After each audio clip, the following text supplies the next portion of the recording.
Por ejemplo, el mío no es planeado. De mí es emoción violenta. Por celos es esto. Así me ha dicho el chiquito, mami, mi mamá. Dice, pero sangre, pucha, como agua siempre era agua. Dice. Por celos es esto, porque me ha engañado con su primo. Así le he dicho. Bien grave ese hombre. No sé, ya cuando le veo terror tengo.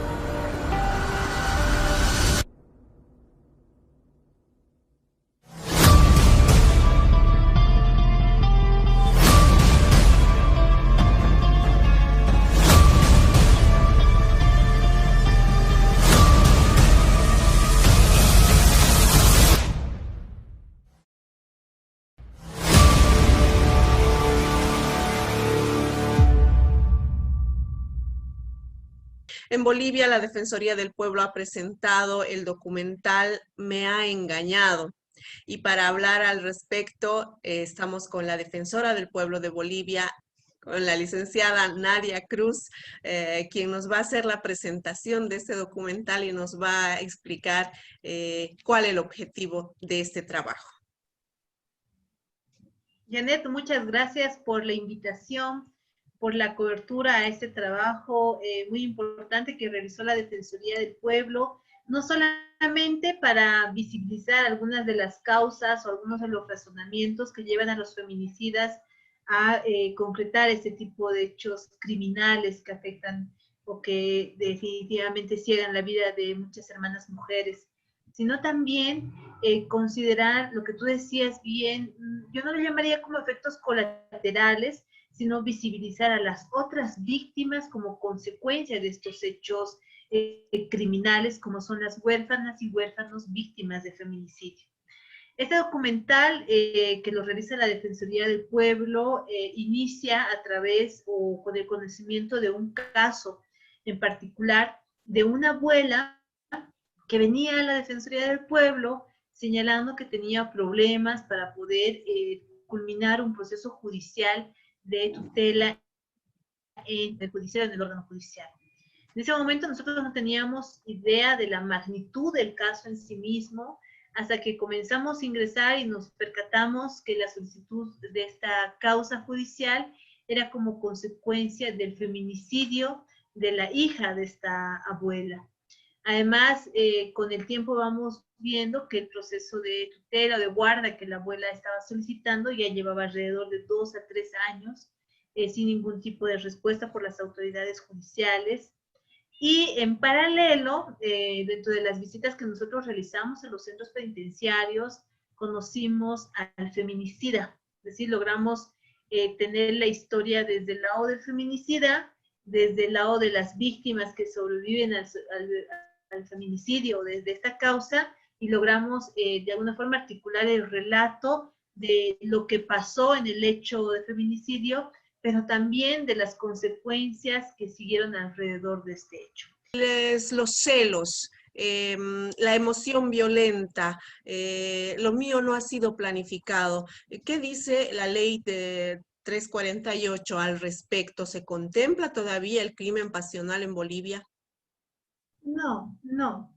Y en realidad el título, ya en contexto con el desarrollo del documental, es evidenciar, ¿no? Cómo, pese a existir un proceso judicial culminado, una sentencia condenatoria, un proceso de encarcelamiento ya en curso con no pocos años, debemos decir, cuál es la mentalidad de los feminicidas, ¿no es cierto? Si ustedes revisen el documental, los feminicidas no asumen un proceso de culpa respecto a lo que han hecho. Ellos continúan con un proceso no de una forma de expiación respecto al hecho de haber dado muerte, si se quiere, porque ellos lo reconocen. Ellos reconocen que han matado a las mujeres, pero ellos todavía en una lógica que va más allá del ámbito legal, sino va a un tema ya sociológico, asumen como ese hecho aceptable. Por eso nosotros le ponemos el título de Me he engañado, porque es una afirmación o una justificación que usan varios de los feminicidas, y eso demuestra cómo ellos, pese a todo lo que ha pasado, todo el proceso del encarcelamiento, continúan teniendo en su mente la idea de que las mujeres eran objeto de su pertenencia, que tenían la posibilidad o que tenían podría existir una causa legal en el Estado que justifique lo que han hecho. Entonces, eso nos parece importante por un lado, para resaltar, y es por eso también el título un tanto irónico, y por otro también reflejar que tiene una buen aporte ese documental, es a esa forma de pensar de los feminicidas en relación a la 348.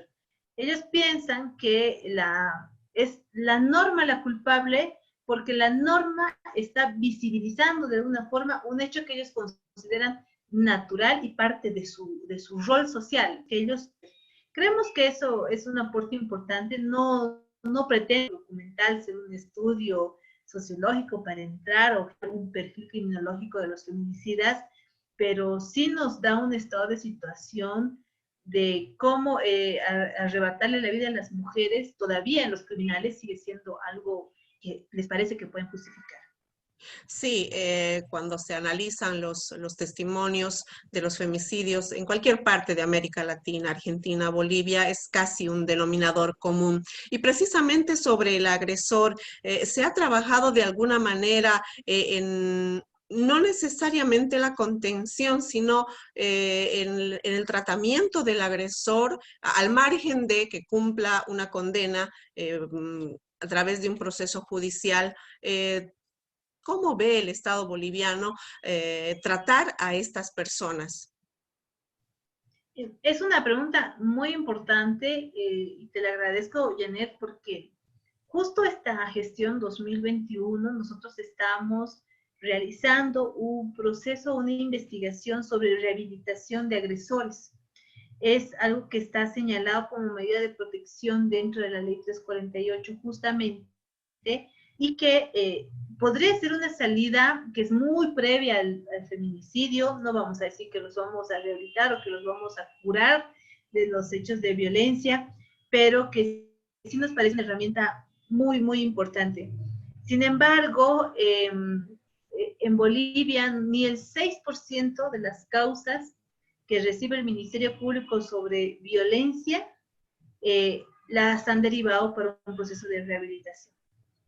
Entonces, eso ya es alarmante. Al Ministerio Público le importa poco nada cualquier medida de protección hacia las mujeres que sufren violencia.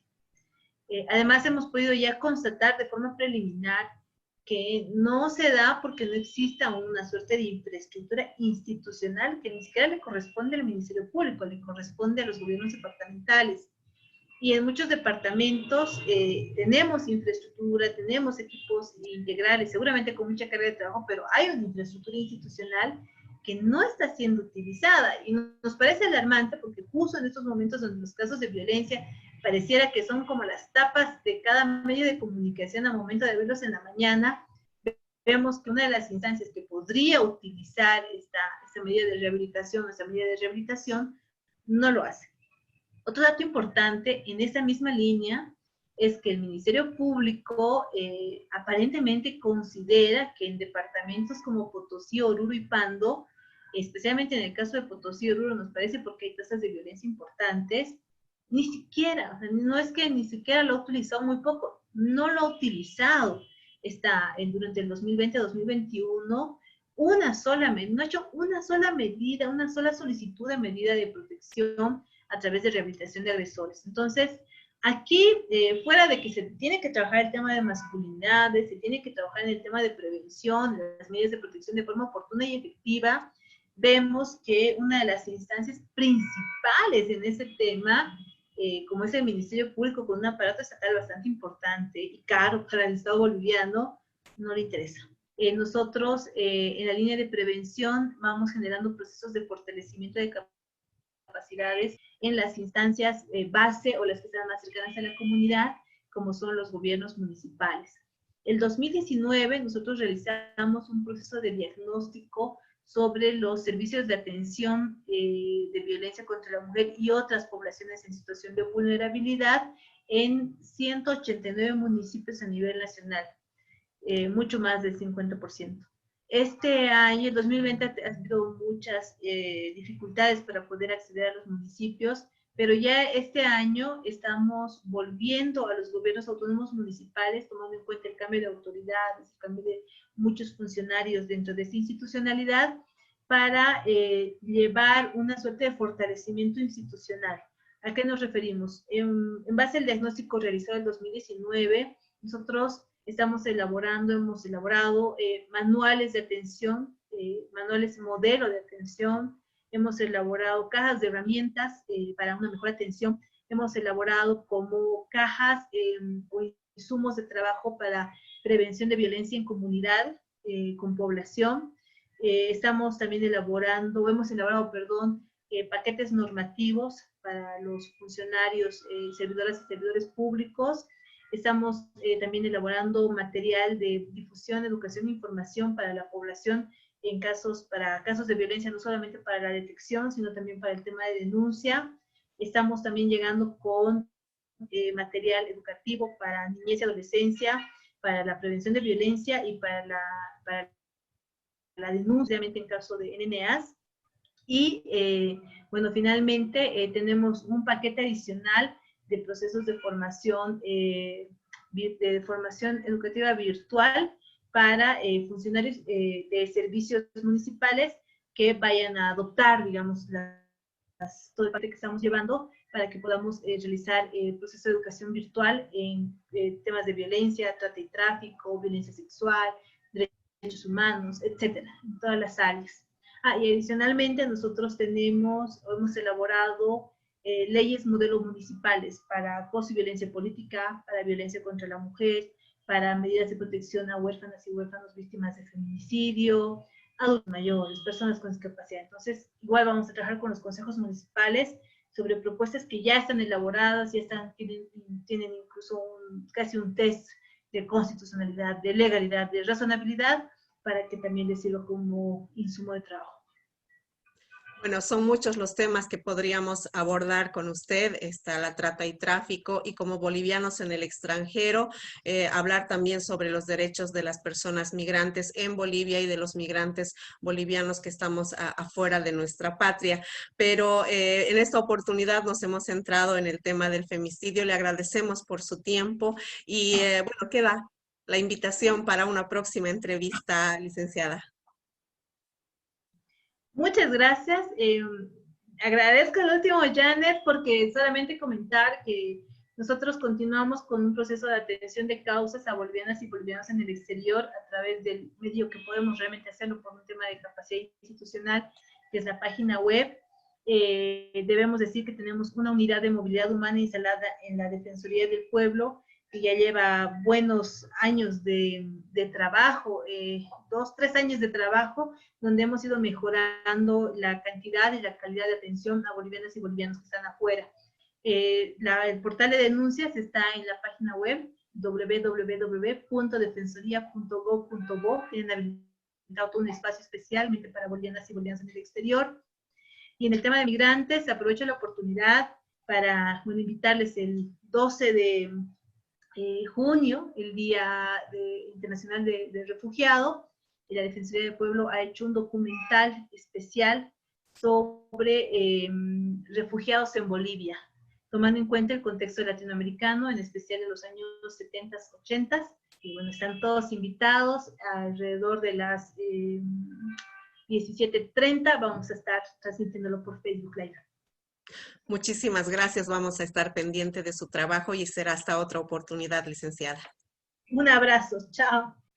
Florencia Adorante es periodista, especialista en el rubro policial con formación en criminalística y forense, técnica en autopsias de la República de Argentina. Florencia, buenas tardes, bienvenida. Buenas tardes, Janet, muchas gracias.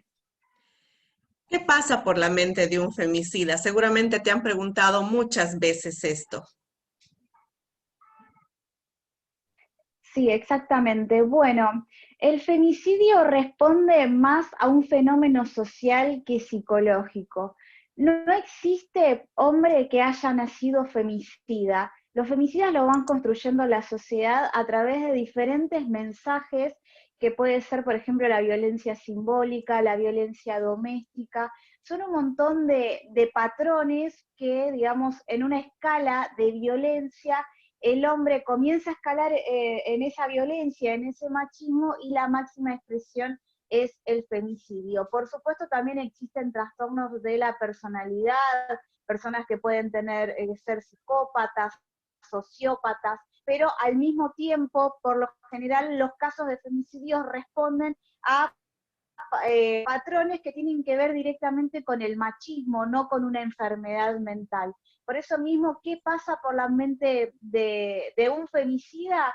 Pasa que constantemente los hombres y las mujeres también estamos recibiendo mensajes en las cuales nos hablan de que el hombre es superior, que la mujer es inferior, que hay cosas que no pueden hacer, que la mujer debe nada más que dedicarse al cuidado del hogar, a la crianza de los hijos. La mujer quiere salir de este patrón, por lo general al marido no le gusta esto,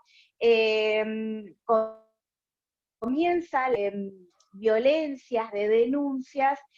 Muchas veces esas denuncias no son atendidas en la justicia, por lo menos estoy hablando en el caso de Argentina.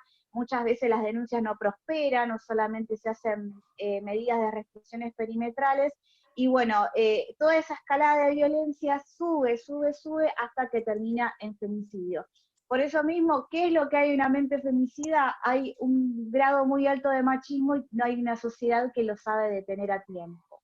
En nuestro país, los registros que por lo general están en manos de organizaciones de mujeres, organizaciones sociales que sacan los datos de los medios de comunicación, siempre incluyen a los niños y niñas que se quedan sin su madre por culpa del femicidio, y también incluyen datos de niños y niñas que mueren como víctimas de femicidios vinculados.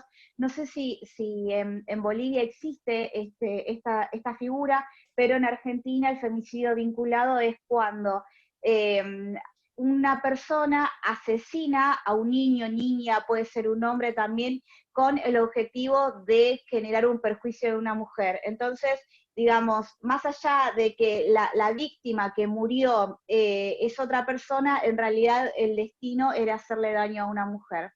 En nuestro país se registran femicidios de todo tipo, como decías, no distingue clases sociales ni clases económicas. Sin embargo, muchas veces se da en familias humildes, porque muchas veces las mujeres no tienen la posibilidad económica de irse del hogar, ¿no? Y esto genera que tengan que quedarse dentro de su hogar conviviendo con un agresor, y muchas veces también esto termina en femicidio. Pero también hubo otros casos, otros crímenes que responden a las clases sociales más altas de nuestro país, y también con una lucha de poderes muy grandes, ¿no? Como les decía, muchas veces los femicidios uno trata de justificarlo a través de los medios de comunicación, como, bueno, fue porque tenía celos, fue por una infidelidad amorosa.